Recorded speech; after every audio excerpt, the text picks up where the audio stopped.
Hey everyone, today I'll show you how to determine the value of your Series EE government savings bonds. Investopedia provides a clear definition on Series EE bonds, with the key takeaways being that the maturity rate of these bonds typically lasts 30 years, as well as the bond will typically double in value over the initial 20-year term and then gain interest up to the maturity of the bond.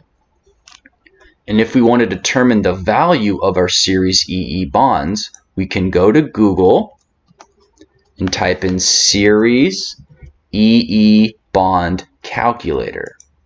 Once we pull that up, we will go to the TreasuryDirect.gov website, and this will bring us to a form that looks just like this, with our savings bond calculator being at the top, with the value being today's month and year.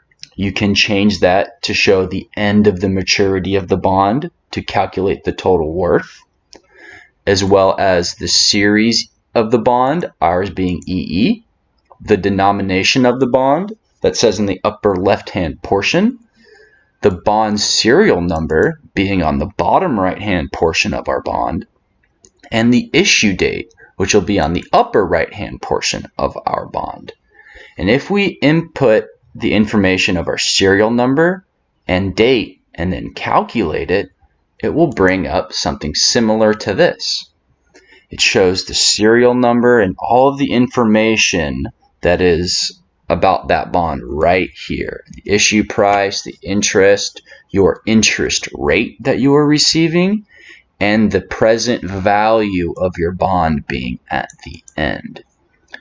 And if we add multiple different bonds, it will add to the bottom of this, putting it in line for you in order of what you put it in.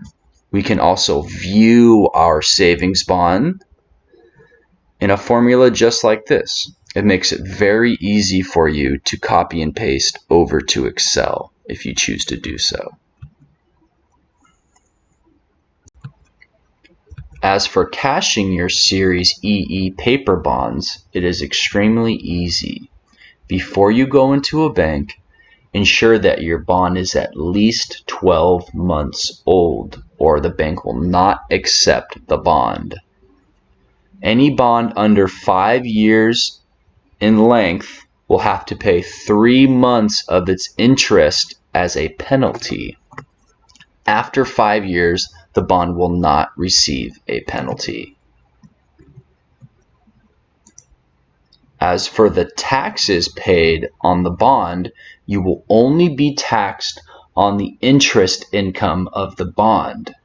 This interest income will be taxed as ordinary income.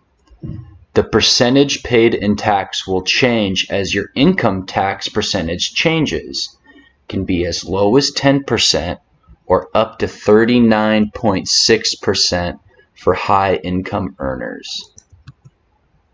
The bank will either give you a form or will mail you a form at the end of the year to show the taxes that you owe to the IRS.